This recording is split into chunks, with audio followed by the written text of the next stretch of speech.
Chapter 1. The Ghost and the Static. The file didn't exist.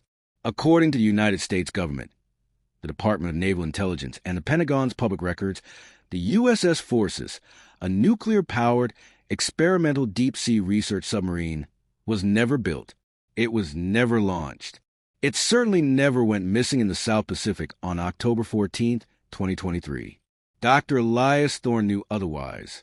He knew because his twin brother, Marcus, had been the lead acoustic engineer on board. Elias sat in a dimly lit diner in Seattle, the rain streaking the glass like tears. Across from him sat a man who looked like he hadn't slept in a week. The man wore a soaked trench coat and tapped a nervously rhythmic beat on the Formica table. His name, or at least a name he gave, was Sterling. "You have the drive?" Elias asked, his voice a low rumble. Sterling didn't look up. He slid a heavy metallic USB drive across the table, covering it with a napkin. "Do not open this on a computer connected to the internet. Do not copy it. Watch it, memorize it, and then destroy it. If they find it on you, you won't go to jail, Dr. Thorne. You will simply cease to exist." "Who are they?" Elias pressed, his hand closing over the drive. "The Navy?" Sterling finally looked up. His eyes were bloodshot, the pupils dilated with a terror that seemed etched into his retinas. "The Navy is just a delivery service. Document. The thing down there, it doesn't care about flags or borders." "My brother," Elias whispered. "Is he alive?" Sterling stood up, pulling his collar tight.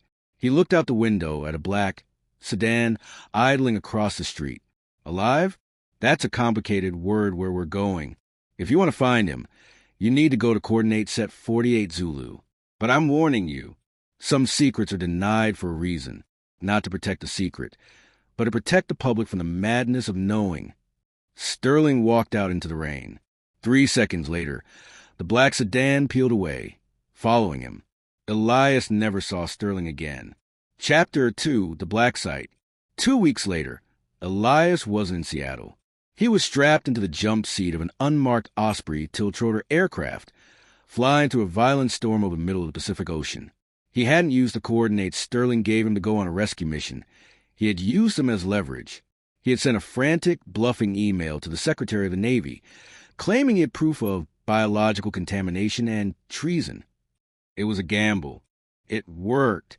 Or rather, it got him captured. The bag was pulled off his head as the Osprey landed on a massive, rusted rig, standing alone in the churning black water. This wasn't a standard oil rig. It was a fortress. No markings. No flags. Just gray steel and armed guards in face-concealing helmets.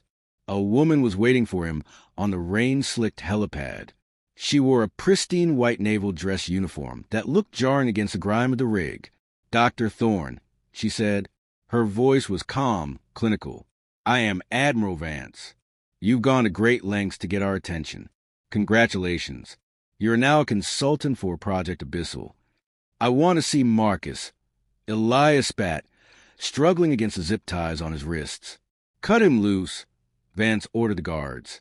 She turned and walked toward the heavy blast doors. "You want to see your brother? You want to know what the Forces was doing? Follow me. But understand this. Once those doors close, you are legally dead. The world thinks you drowned in a boating accident this morning. We've already released the obituary." Elias froze. The cold efficiency of it chilled him more than the rain. He had no choice. He followed her. They descended. Not just a few floors, but miles. The rig was merely the tip of the iceberg. A massive elevator shaft drilled directly into the ocean floor took them down to a pressurized underwater facility anchored to the side of a deep-sea canyon. The air grew heavy. The smell of ozone and recycled oxygen filled Elias's nose. "You're an acoustic oceanographer, doctor," Van said as the elevator numbers plummeted. "You study whale songs, tectonic shifts, the noises of the deep. Tell me, have you ever heard a sound that has no source?" "The bloop," Elias said, "recorded in 1997. Icequakes. Explainable." "This isn't ice," Vance said. The elevator stopped. The doors opened to a command center that looked like something out of a nightmare.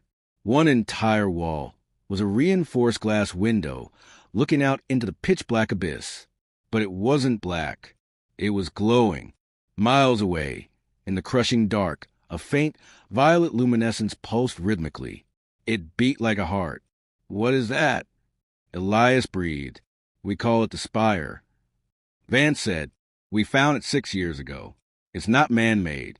It's not geological. And it's emitting a frequency." Chapter 3. The Frequency of Madness. Elias was led to a workstation where a jagged waveform was frozen on a screen. Sitting at the console was a man with his head in his hands. "Dr. Eris," Vance barked. "Show our guest the data." Eris looked up. He was young, but his hair was prematurely gray. He looked at Elias with pity. "Don't listen to it, Thorne. Just look at the math." Elias leaned in. The waveform was impossible. It possessed a complexity that defied nature. It wasn't a random noise. It was structured. Syntax. Grammar. "It's a language," Elias whispered. "It's a command," Eris corrected, his voice shaking. "We sent the forces down to place sensors closer to the source. That was phase 1. We wanted to communicate." "Where's the sub?" Elias asked.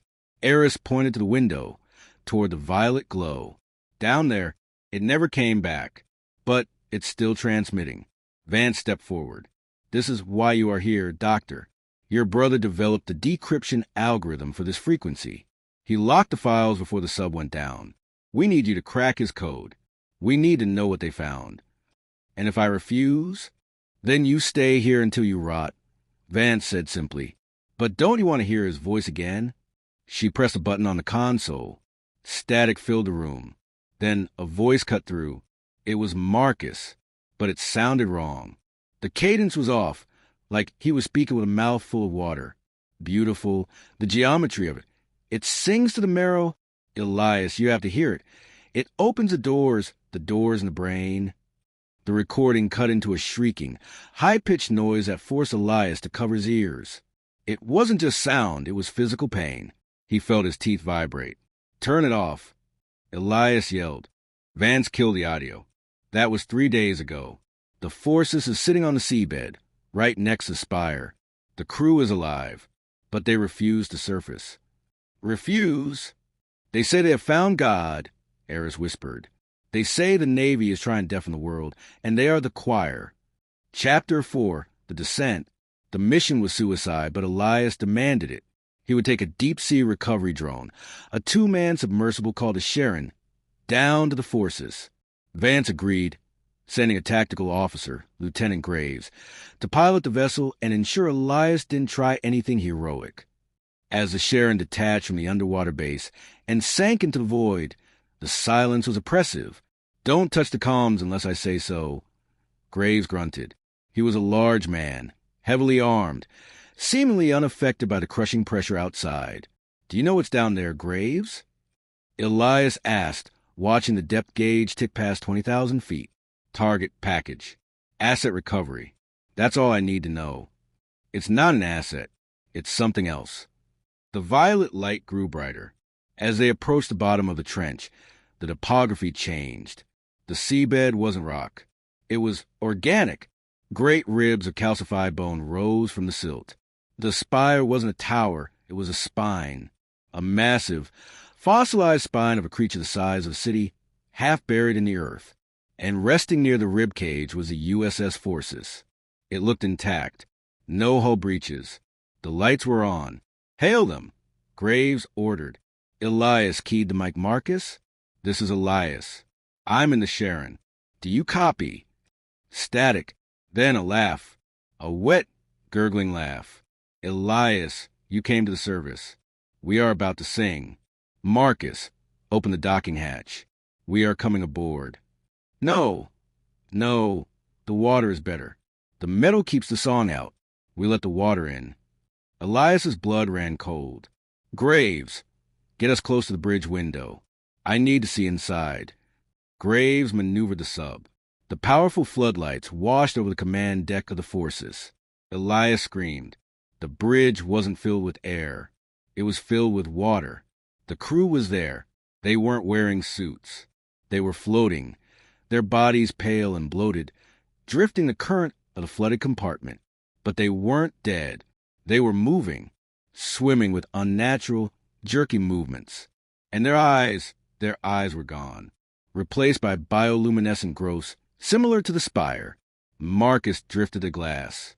He pressed a hand against it. His fingers were fused together, webbing stretching between them. He smiled, bubbles escaping his mouth. "Open the hatch, Elias." Marcus's voice came over the radio, even though he was drowning. "Let the pressure in.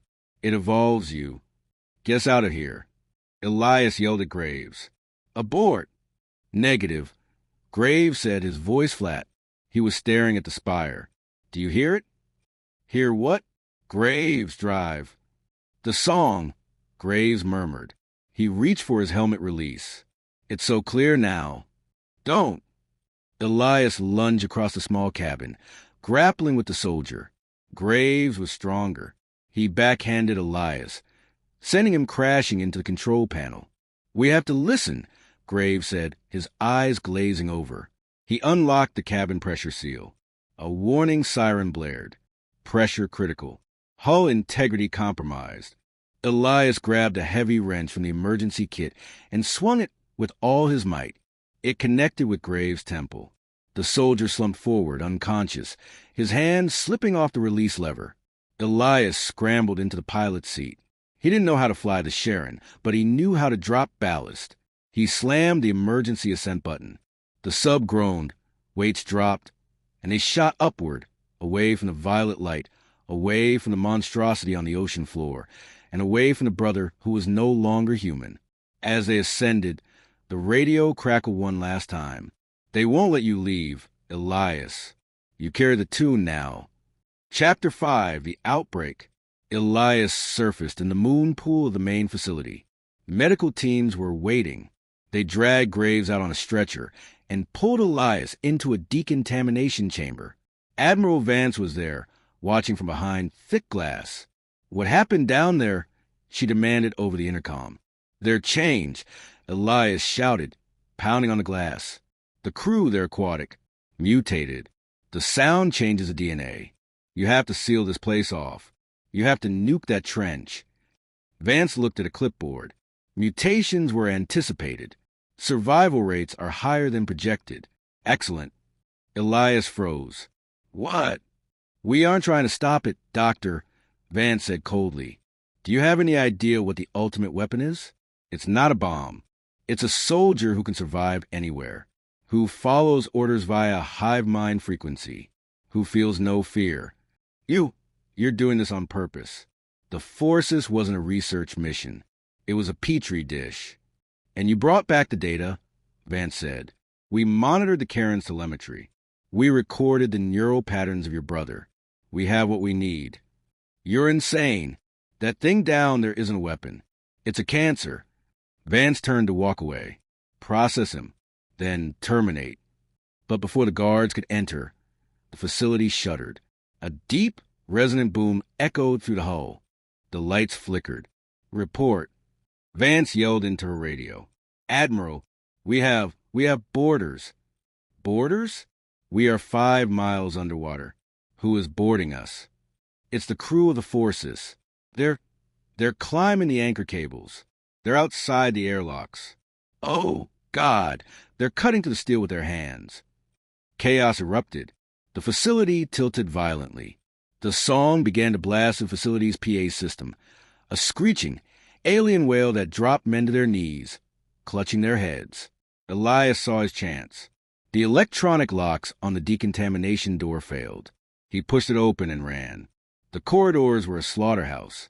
Navy personnel were firing wildly at shadows. Elias saw one of the creatures, a former sailor, now a gray, slick-skinned humanoid with too many joints, leap from a ventilation duct and tear a guard apart. The creature didn't eat him.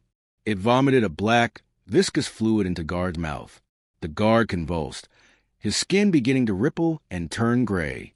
It was a contagion, a rewriting of biology at the speed of sound. Elias ran for the escape pods. He had to navigate the labyrinth of the sinking station. The water was rising. The groaning of the metal was deafening. He reached the pod bay. Only one pod remained. Dr. Eris was there, frantically typing on the launch console.